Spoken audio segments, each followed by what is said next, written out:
주일 예배 나오신 모든 분들 축복합니다. 오늘 우리에게 주시는 말씀 창세기 1장 1절 한 구절 말씀입니다. 함께 큰 목소리로 읽어보겠습니다. 시작. 태초에 하나님이 천지를 창조하셨다. 아멘. 아멘. 신약 성경에서 가장 먼저 쓰여진 책이 어떤 책인지 아십니까? 그 책은 데살로니가 전서입니다. 이 데살로니가 전서는 약 50년에 기원 후 50년, AD 50년에 쓰여졌다라고 추측이 되고 있어요. 예수님께서 공생애를 마치시고 승천하신 이후에 약 15년 정도 흐른 뒤에야 데살로니가 전서가 처음 바울 사도에 의해서 쓰여졌던 거죠. 사복음서 중에 가장 먼저 쓰여진 책이 마가복음이라 알려져 있는데 그건 AD 65년입니다. 계산을 해보면 한 30년 넘게 신약 성경이 없는 상태에서 교회가 진행됐던 거예요. 그럼에도 불구하고 초대교회는 정말 말씀을 붙드는 교회였고 또 성령이 역사하는 교회였고 복음이 살아 움직이는 교회였습니다. 어떻게 그렇게 될 수 있었을까? 그 공백 기간에 도대체 어떤 것을 붙들었길래 초대교회가 온전하게 성장할 수 있었을까? 그 이유는 바로 그들이 사도신경으로 신앙을 고백했기 때문입니다. 사도들이 가르쳐 주었던, 예수님이 가르쳐 주었던 가르침을 정리한 신앙 고백이 있었기 때문에 그 수많은 이단들이 있었음에도 불구하고 그 신앙을 성경 없이 지켜낼 수 있었던 거죠. 여러분, 그 당시 있었던 이단과 사이비의 주장이 뭐였는지 아세요? 예수님은 인간이 아니었다. 인간이었다면 그렇게 부활할 수가 없다. 그런 기적을 일으킬 수 없다. 그러니까 인간인 적이 없다라는 거예요. 반대로 예수님은 신인 적이 없다. 다 이건 꾸며낸 얘기고 사람들이 만들어낸 얘기지 예수님 한 사람이 인간에 불과했고 부활도 거짓말이다. 사도들이, 제자들이 몰래 시체를 빼내어서 숨겼다. 이렇게 대놓고 주장하는 사람들이 있었어요. 심지어는 예수님은 결혼했었고 아이를 낳았었고 여러 가지 이상한 많은 얘기들을 만들어내고 그걸로 사람들의 믿음을 현혹시키는 사람들이 있었습니다. 심지어는 성령을 부정하는 사람들도 있었어요. 우리가 믿고 따르는 가르침 전체를 부정하는 말들이 너무나 많이 난무했던 거죠.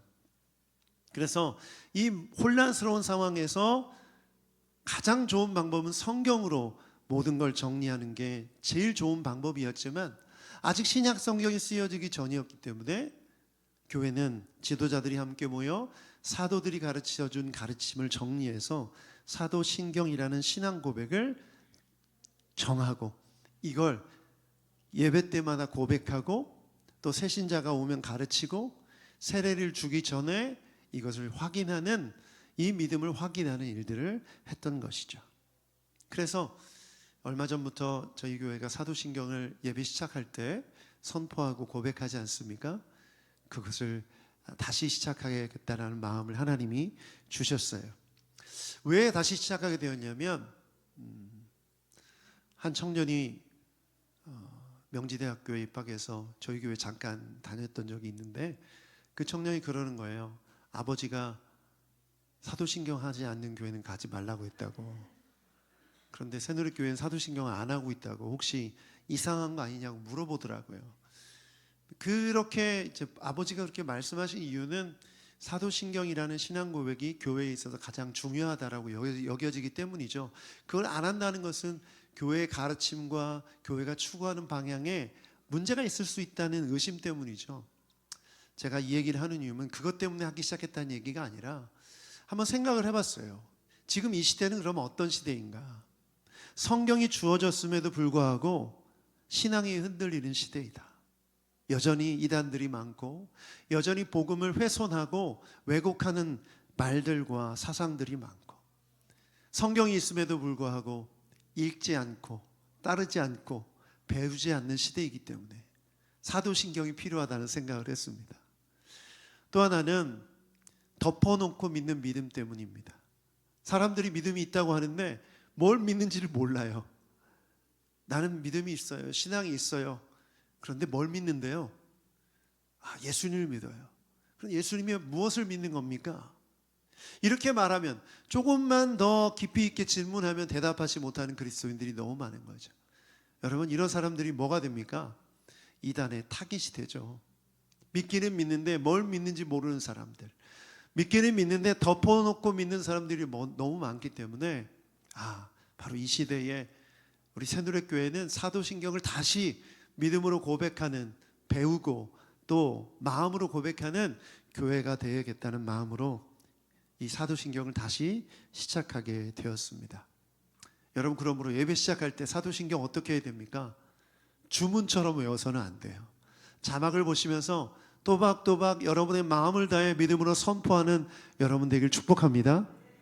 자, 그래서 이 사도신경을 더 잘 고백하기 위해 오늘부터 약 10주 동안 사도신경의 한 구절 한 구절의 말씀을 듣고 믿고 또 배워서 내가 뭘 믿는지를 말할 수 있게 되는 새누리교회 성도들이 되길 축복합니다. 오늘 첫 번째는 사도신경의 첫 번째 문장이에요. 나는 전능하신 아버지 하나님 천지의 창조주를 믿습니다. 저를 따라서 해주십시오. 나는 전능하신 아버지 하나님 천지의 창조주를 믿습니다. 네. 여러분, 이 문장을 네 문장으로 펼쳐놓을 수가 있어요. 네 문장으로 펼쳐놓으면 이렇게 됩니다. 나는 하나님을 믿습니다. 두 번째, 함께 읽어볼까요? 나는 하나님을 믿습니다. 나는 하나님의 전능하심을 믿습니다. 세 번째, 나는 하나님이 천지를 창조하셨음을 믿습니다. 나는 하나님이 아버지이심을 믿습니다. 여러분, 이 네 문장이 한 문장으로 축약된 거죠. 이 말은 뭐냐면 따로따로 이 문장을 볼 수도 있고 이 문장 전체가 함께 연결되었다라고도 볼 수 있는 거죠. 전능하신 하나님이 천지를 창조하셨고 천지를 창조하신 전능하신 하나님이 내 아버지시라는 거예요. 이렇게 연결되어 있는 거죠. 그러므로 이 신앙 고백이 얼마나 놀라운지 오늘 말씀을 통해서 깨닫고 고백하게 되는 여러분 되길 축복합니다. 자, 첫 번째 문장은 뭐예요? 나는 하나님을 믿습니다입니다. 함께 읽겠습니다. 시작. 나는 하나님을 믿습니다. 신앙이 있는 사람은 다 할 수 있는 일반적인 고백이죠. 그런데 이 고백은 정말 중요하고 특별합니다. 왜냐하면 이 나는이라는 단어 때문에 그렇습니다. 여러분, 성경을 보면 많은 믿음의 사람들이 자신의 신앙을 다른 사람의 신앙으로 고백한 적이 없어요. 모두가 나의 믿음, 나의 신앙으로 고백합니다. 우리가 잘 아는 다윗, 사무엘하 22장 3절을 보면 이렇게 고백했어요. 함께 읽어보죠. 시작. 나의 하나님은 나의 반석, 내가 피할 바위, 나의 방패, 나의 구원의 뿔, 나의 산성, 나의 피난처, 나의 구원자이십니다. 주님께서는 언제나 나를 포악한 자에게서 구해 주십니다. 다윗의 신앙은 어떤 신앙이었습니까? 자신의 신앙이었어요. 아버지의 신앙도 아니요, 어머니의 신앙도 아니요, 다른 누구의 신앙이 아닌 자신의 신앙으로 하나님을 향해 구원자, 피할 바위, 방패 이렇게 고백하고 있는 것입니다. 사랑하는 여러분, 신앙 고백의 주어는 나입니다. 여러분의 신앙, 나 자신의 신앙이어야 되는 줄 믿습니다. 네. 여러분, 이게 어떤 핵심을 갖고 있냐면 신앙은 공유할 수 없다는 거예요. 아내의 신앙을 공유할 수 없습니다. 남편의 신앙을 공유할 수 없고 부모님의 신앙을 공유할 수가 없어요. 내 신앙이어야 되는 거죠. 여러분, 12제자가 있었을 때 그 제자들 중에 의심이 많았던 도마의 모습을 여러분 기억해 보십시오. 도마가, 제자들은 예수님을 향한 믿음, 부활하신 예수님을 향한 믿음이 생기고 그 믿음이 있었을 때 도마는 믿지 못했어요. 그래서 내가 그 창자국과 그 못자국에 손을 대보지 않고서는 믿지 못하겠다고 했죠. 그런데 예수님이 그 모습을 보고 나서 도마가 이렇게 고백합니다. 요한복음 20장 28절 함께 읽어봅시다. 시작. 도마가 예수께 대답하기를 나의 주님, 나의 하나님 하니. 도마는 예수님을 향한 신앙이 다른 제자들의 신앙이나 다른 제자들의 영향이 아닌 자기 자신만의 신앙으로 고백하고 있는 거예요. 나의 하나님, 나의 하나님. 바울 사도도 수많은 서신서에 보면 주님을 향해 나의 하나님이라고 고백하고 있습니다. 여러분, 여러분의 신앙이 다른 누구의 신앙이 아닌 나의 신앙, 각자의 신앙이 되기를 주님의 이름으로 축복합니다. 그래서 이 신앙 고백을 할 때 나는 이란 단어에 여러분 힘을 주어야 됩니다. 내가 믿습니다. 내가 믿습니다. 이 믿음으로 주님 앞에 내 신앙을 고백하오니 주님 받아 주시옵소서. 저는 그래서 우리 새노래교회가 이 새 사도신경 이 메시지를 통해서 오늘부터 여러분 신앙, 각자의 신앙을 돌아보기를 축복합니다. 어떤 분은 그러세요. 저는 어머니의 신앙으로 살아갑니다. 어머니가 참 기도 많이 해주셔서 그 믿음으로 그 신앙으로 여기까지 왔습니다. 물론 그 의미는 알아요. 어머니의 기도 덕분이다라는 그 공을 어머님께 돌리는 거지만 사실 그 안에 자기 자신의 믿음이 없다면 그 믿음은 온전하다고 볼 수가 없죠. 우리 자녀들 어떤 믿음으로 살아가기 원합니까? 여러분의 믿음으로 그냥 어제 어떻게 도움을 얻어서 신앙생활을 하기 원하십니까? 아니면 자신의 믿음으로 살아가길 원하십니까? 자신의 믿음으로 살아야죠. 그것을 놓고 기도하는 부모님들 되길 축복합니다. 아멘, 아멘. 두 번째 문장이에요. 두 번째 문장은 나는 하나님의 전능하심을 믿습니다. 함께 고백합시다. 나는 하나님의 전능하심을 믿습니다. 아멘. 여러분 이걸 믿으십니까? 여러분 이 믿음을 고백할 때 반드시 기억해야 될 것이 있어요. 하나님의 전능하심, 그것이 가진 의미예요. 여러분 하나님은 죽은 자를 살리실 수 있는 전능하신 하나님이심을 믿으십니까? 그러면 하나님은 산 자를 죽일 수도 있는 능력을 가지신 분이라는 것도 믿으십니까? 아멘 소리가 2분의 1로 줄어드네요. 산다고 할 때는 아멘이 크지만 죽는다고 하면 아멘이 줄어들어요. 왜 그럴까요? 내 마음에 안 들기 때문이죠. 살고 회복되고 기적이 일어나는 건 내 마음에 흡족하고 기분이 좋지만 반대의 경우는 별로 좋아하지 않는 거예요. 그런데 성경은 분명히 말합니다. 사무엘상 2장 9절부터 2장 6절부터 7절을 보면 함께 읽어보죠. 시작. 주님은 사람을 죽이기도 하고 살리기도 하시며 수월로 내려가기도 하시고 거기에서 다시 돌아오게도 하신다. 주님은 사람을 가난하게도 하시며 부유하게도 하시고 낮추기도 하시고 높이기도 하신다. 여러분 하나님의 전능하십니다라고 고백할 때, 이 신앙 고백을 할 때 반드시 기억해야 될 단어가 있어요. 주권이라는 단어예요. 하나님의 전능하심 가운데는 하나님의 주권을 인정한다는 마음의 고백, 인정함이 있어야 되는 줄 믿습니다. 그래서 주님이 내가 바라고 원하는 것을 이루어 주실 수도 있지만 내가 바라고 원하지 않는 것도 주님이 행하실 수 있다는 것을 기억해야 돼요. 내가 바라고 원하는 것이 하나님이 뜻일 때는 그것이 이루어지겠지만 그렇지 않을 때는 그것이 이루어지지 않을 수 있음을 받아들일 수 있을 때 진정으로 주님은 나의 전능하신 하나님이다라고 고백할 수 있는 것이죠. 그 고백이 진정한 고백이 되는 줄 믿습니다. 문제는 이거예요. 섭섭함이에요. 서운함. 아니 주님 내가 이렇게 바라는데 이게 그 나쁜 것도 아니지 않습니까? 집 한 채 갖고 싶은데 이게 나쁜 겁니까? 좋은 대학 가게 하고 싶은데 이거 나쁜 거예요? 주님 좀 들어주시면 안 돼요? 좋은 직장, 돈 많이 벌고 복권을 사면서 이 복권 당첨되면 선교헌금 한다니까요. 혹시 새노래교회 성도님 중에 복권 사시는 분 안 계시길 바랍니다. 뭐 혹시 기부하는 마음으로 사시는 분들이 계시면 그렇게 하셔도 돼요. 내가 바라는데 내가 원하는데 이게 그다지 이렇게 나쁜 거 같지 않은데 하나님 왜 안 들어주세요? 이런 마음, 그 서운한 마음, 섭섭한 마음이 있을 수 있죠. 여러분 근데 그게 우리에게 꿀이 아니라 독이기 때문에 그래요.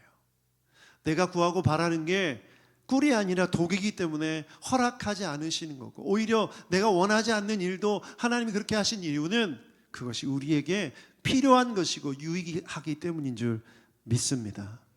여러분, 여기까지 믿음이 갈 수 있어야 전능하신 하나님을 믿는 믿음의 고백이 완성되는 거예요. 내가 바라고 원하는 것을 이룰 수 있는 분, 그분 거기까지가 아니라 내가 바라지 않는 일일지라도 주님이 뜻하신 것이라면 주님은 행하실 수 있고 이루실 수 있고, 더 나아가 안 들어주실 수 있다, 안 하실 수 있다는 것도 믿음으로 받아들일 수 있을 때 전능하신 하나님을 향한 온전한 믿음이 완성되는 줄 믿습니다. 그래서 하나님은 안 하시는 기로 결정한 그 능력, 그 결정, 그 주권, 거기까지 인정할 수 있어야 돼요.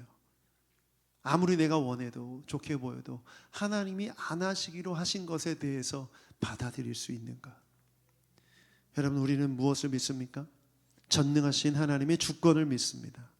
이것을 믿는 여러분 되길 축복합니다. 초대교회 성도들 한번 떠올려 보십시오. 사자굴에 들어간 다니엘, 활활 타오르는 그 불 속에 들어간 다니엘의 친구들, 수많은 순교자들이 어떤 마음이었을까요? 죽음의 공포 앞에서 두렵지 않은 사람이 없죠. 지금 이 순간 하나님이 기적을 보여주셔서 정말 땅을 흔들고 하늘을 흔들어서 나를 살려주셨으면 좋겠다는 마음이 없었겠어요? 다 있었겠죠. 그런데도 그들은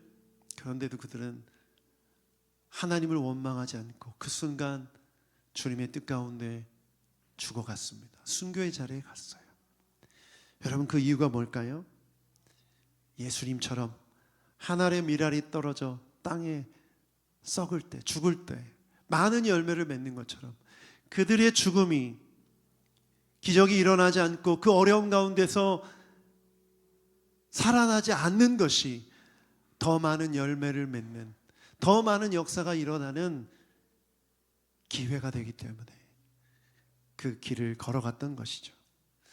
그래서 우리가 신앙생활을 하면서 내게 일어나는 수많은 일들 속에서 전능하신 하나님을 믿는다고 했을 때 내가 기대하고 소망하는 일이 아닐지라도, 힘들고 어려운 일일지라도 이 모든 상황 속에서 역사하신 하나님을 믿고 나아갈 때 여러분을 통해 열매 맺는 미래가 있음을 믿고 나아가는 여러분 되길 축복합니다.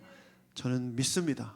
새누리교회 모든 성도들, 오늘 이 메시지를 들은 여러분을 향해 하나님은 하나님의 역사를 이루어 주실 줄 믿습니다. 그 믿음을 갖고 나아갈 때 여러분을 통해서 반드시 그 열매가 나타나게 될 줄 믿습니다. 세 번째 문장은 나는 하나님의 천지창조를 믿습니다입니다. 함께 읽어보겠습니다. 나는 하나님의 천지창조를 믿습니다. 창세기 1장 1절을 한 번 더 읽어보죠. 오늘 본문이죠. 함께 읽어보겠습니다. 시작. 태초에 하나님이 천지를 창조하셨다. 아멘. 여러분, 이 말씀은 설명입니까? 선포입니까? 창세기 1장을 한번 생각해 보십시오. 창조를 설명하고 있습니까? 아니면 선포하고 있습니까? 네. 어떻게 이 세상이 이렇게 나타나게 된 것을 글씨로, 한 장으로 설명할 수 있겠습니까? 불가능하죠. 여러분, 성경은 선포이지 설명이 아닙니다. 자, 그렇다면 하나님의 창조는 우리가 왜 설명을 들을 수 없습니까?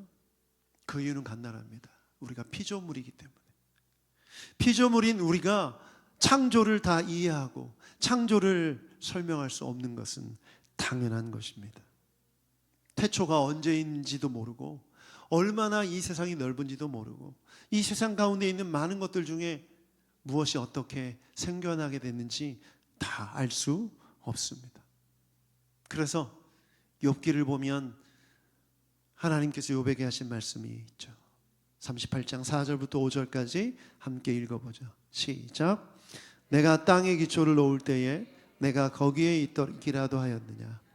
내가 그처럼 많이 알면 내 물음에 대답해 보아라. 누가 이 땅을 설계하였는지 너는 아느냐. 누가 그 위에 측량줄을 띄웠는지 너는 아느냐. 여러분, 이 질문 앞에 우리가 선다면 여러분 대답할 수 있겠습니까? 물론 과학자들의 노력을 인정합니다. 과학자들 중에 믿음이 있는 분들이 하나님의 창조를 설명하려고 많이 애써요. 그리고 지금 사실 과학계 안에도 이 신앙이 있는 창조과학자들과 또 일반 과학자들과의 논쟁도 있고, 또 중간에 있는 사람들, 신앙은 있는데 창조과학을 인정하는 분들의 또 논쟁도 있고, 여러 가지 많은 이야기들이 있습니다.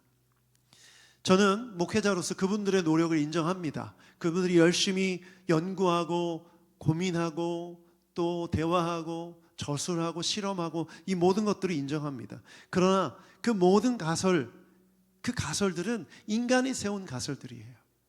가설이란 뭡니까? 변경되는 거죠. 바뀌게 됩니다. 가설을 세워놓고 실험을 하더라도 실험 결과가 틀리면 가설을 바꿔야 돼요. 다시 또 실험해야 되는 거죠. 그러므로 우리가 변하는 세상, 변하는 논리, 변하는 과학적 도구를 통해서 하나님의 창조를 설명하는 것은 애초에 불가능한 일입니다. 그래서 성경은 하나님의 창조를 선포하고 있지 설명하려 하지 않습니다. 그러므로 뭐가 필요합니까? 믿음이 필요한 거예요. 믿음이 필요해요. 어떤 분이 그러시더라고요. 믿음을 갖기 전에는 성경이 믿어지지 않아서 읽혀지지 않았는데 하나님을 믿으니 창세기 1장 1절이 믿어지더라. 성경이 믿어지더라. 아무리 옆에서 성경이 이런 책이야, 성경은 이것이야, 또 하나님이 이런 분이야, 옆에서 아무리 설명을 해줘도 귀에 들리지도 않던 그 이야기들이 믿어지니 이해되어지고 받아들여지더라. 여러분, 그래서 우리가 믿음을 가질 때 하나님의 창조를 이해할 수 있고 받아들일 수 있는 줄 믿습니다. 그러므로 우리는 이렇게 고백해야 되는 것이죠. 나는 하나님의 천지 창조를 믿습니다. 이 고백을 한다면 내가 하나님의 창조로 지음받은 존재임을 믿습니다. 이 고백을 하게 되는 것이죠. 그러므로 당연히 우리는 어떻게 살아가야 됩니까? 겸손하게 살아가야 합니다. 여러분, 욥기의 주제가 고난이라고도 이해할 수 있지만 사실 인생에 대한 해석, 그 해석에 대한 인간들의 교만함이 완전히 낮아지는 그것이 주제예요.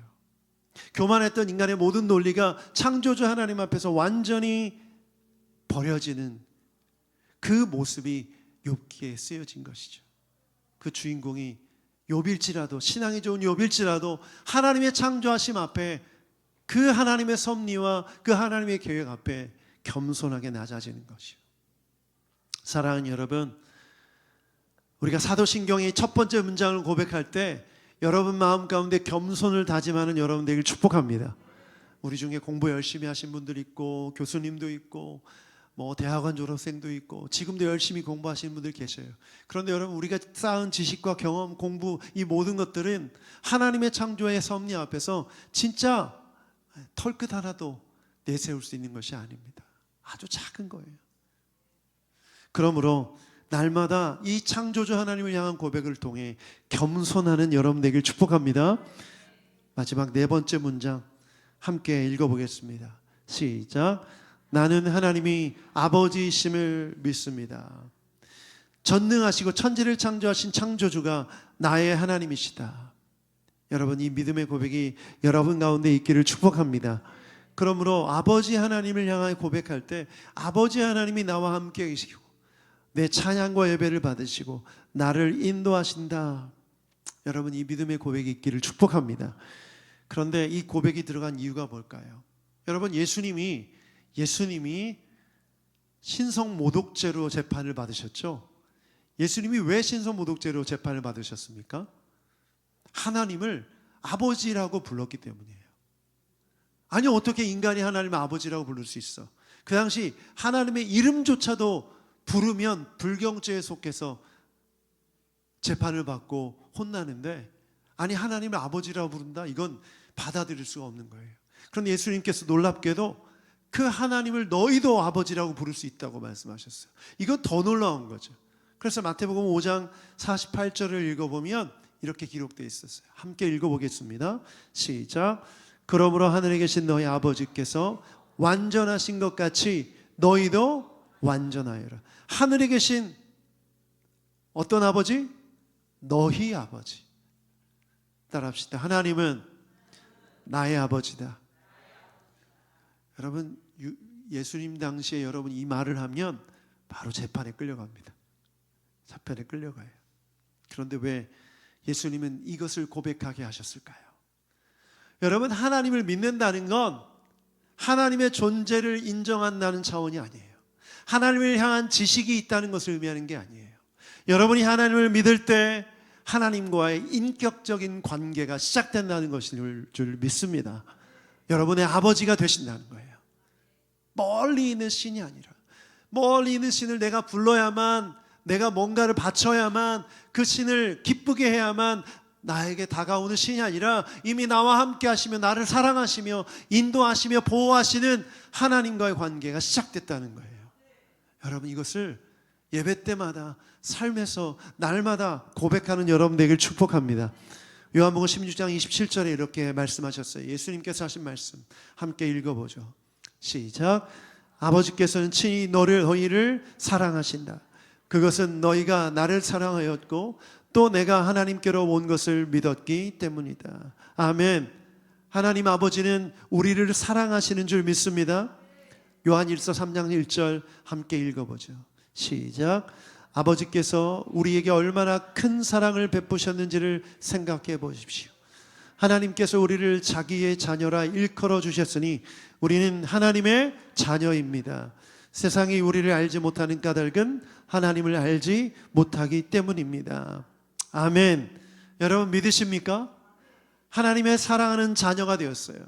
그러므로 그 사랑은 우리를 포기하지 않으시고 날마다 우리를 인도해 주시고 이끌어 주시는 아버지 하나님의 은혜인 줄 믿습니다. 여러분, 그래서 이 자녀됨을 늘 기억하고 신앙 고백하십시오. 여러분, 하나님의 자녀가 되었다는 것은 세 가지 측면의 의미를 갖고 있어요. 하나는 법적 자녀입니다. 법적. 바울 사도는 뭐라고 얘기하죠? 믿음으로 자녀 되었기 때문에 너희는 뭐가 되었다? 양자가 되었다. 양녀가 되었다. 여러분, 양자에게는 똑같은 권리가 주어지죠. 상속권이 주어져요. 그래서 성경은 뭐라고 말합니까? 하나님을 믿는 자녀된 자, 예수 그리스도를 통해 자녀된 자들은 상속권을 갖는다. 무슨 상속권? 뭘 상속하죠? 하나님의 나라와 복을 상속받는 줄 믿습니다. 따라합시다. 나는 상속자다. 나는 상속녀다. 네. 어깨에 좀 이렇게 올리세요. 어깨 좀 살짝 펴보세요. 어깨 힘 주셔도 됩니다. 당당하게. 법적 권한이에요.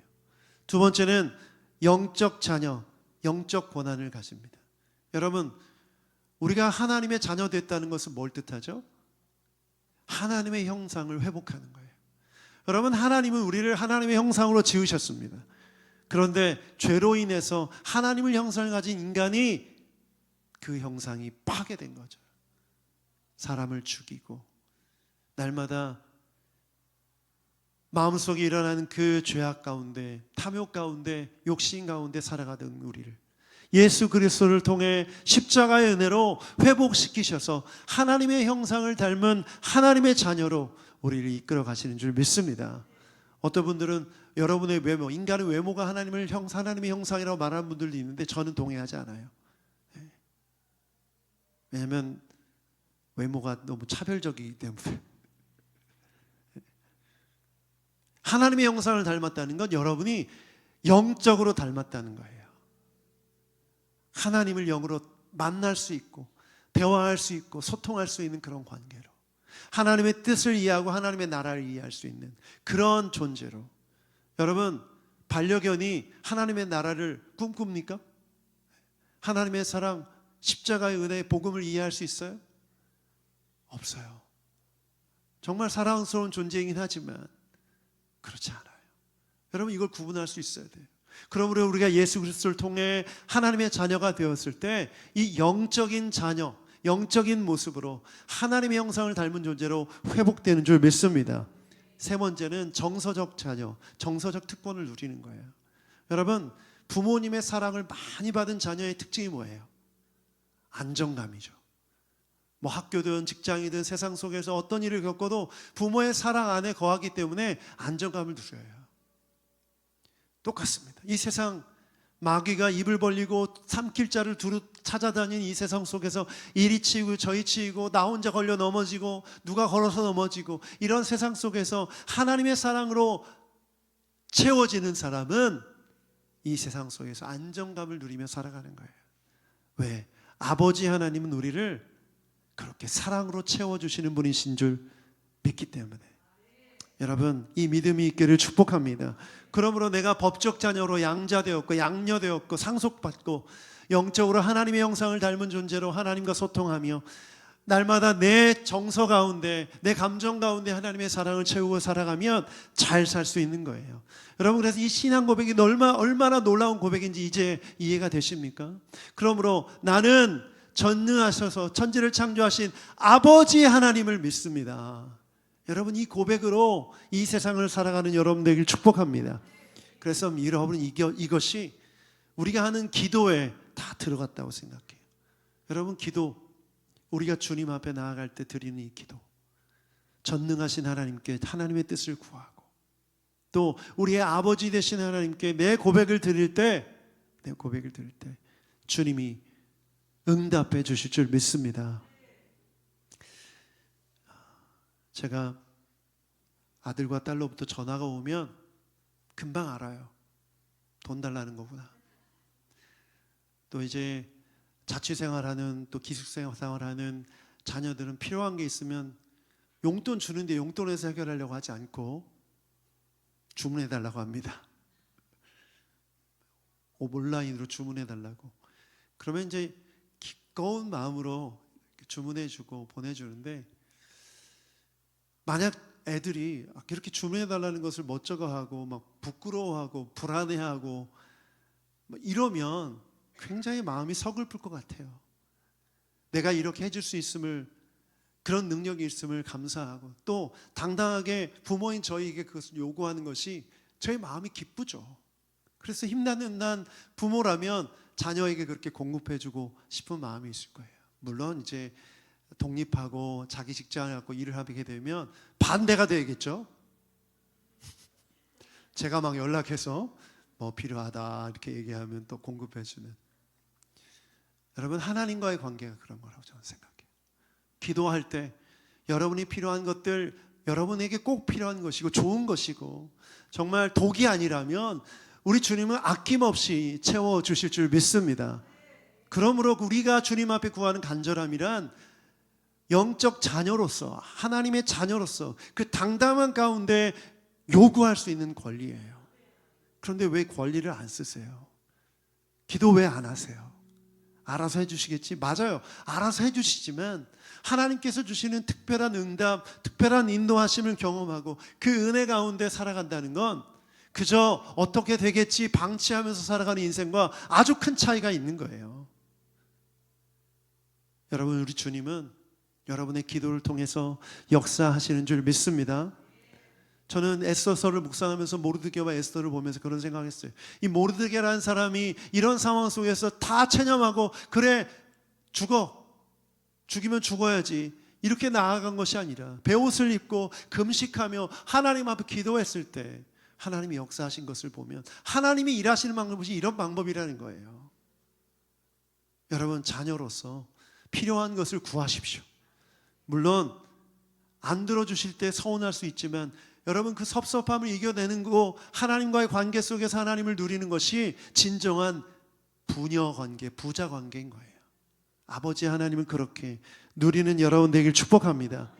어떤 분은 그러세요. 제가 지은 죄가 너무 많아서 하나님 앞에 나아가지 못하겠어요. 아버지 하나님께 나아가지 못하겠어요. 그런 분들도 계세요. 여러분, 우리 주님이 우리를 맞아주실 때 우리가 더럽다고 우리를 멀리 하실까요? 예전에 제가 놀이터에서 놀다 보면, 지금은 애들이 놀이터에서 놀지 않지만 동네 바다 뭐 맨 땅이 있으면 놀이기구가 없어도 거기가 놀이터죠. 구슬치기 하고 딱지치기 하고 단방구라 가지고 막 달리고 땀 흘리고 막 그러고 나서 저녁 때가 되면 엄마들이 이름을 부릅니다. 영진아, 밥 먹어. 진아, 밥 먹어. 군대 가기 전에 밥 먹고 가야지. 이름이 불리면 하나하나씩 집으로 가죠. 때로는 저희 아버지가 어머니가 부르시기 전에 퇴근하시다가 저를 보면 영진아 이리 와. 아버지께 막 달려가죠. 그런데 막 땀이 흐르고 그 먼지와 섞여서 때국물이 줄줄 흐르고 막 들어오는데 아버지가 이러는 거예요. 너 너무 더럽다. 1m 이상 다가오지 마. 이제 따라와. 집에 가서 씻은 다음에 안아줄게. 이렇게 하시는 분이냐는 거예요. 여러분, 그런 아버지, 그런 엄마예요? 저는 그렇지 않다고 생각해요. 내가 어떠하든지 있는 모습 그대로 아버지 하나님께 나아가면 우리 아버지는 우리를 깨끗게 해주시고, 우리가 입었던 상처를 치유해 주시고, 우리의 감정을 어루만져 주시고 회복시켜 주시죠. 여러분, 이 고백이 나는 아버지 하나님을 믿습니다, 이 고백 안에 담겨야 되는 줄 믿습니다. 그러려면 삶에서 그걸 누려야죠. 아버지 하나님을 좀 누리셔야 돼요. 기도하시는 분 중에 하나님을 부를 때 아버지라고 부르시는 분들 계시는데 좋은 거예요. 아버지, 아버지. 조금 더 친밀하게 고백하시고 싶으신 분들은 아빠라고 부르세요. 아빠, 아버지. 이렇게 나아가면 여러분, 여러분이 하는 신앙 고백이 그저 입으로만 하는 고백이 아니라 여러분의 삶으로 드리는 신앙 고백이 되는 줄 믿습니다.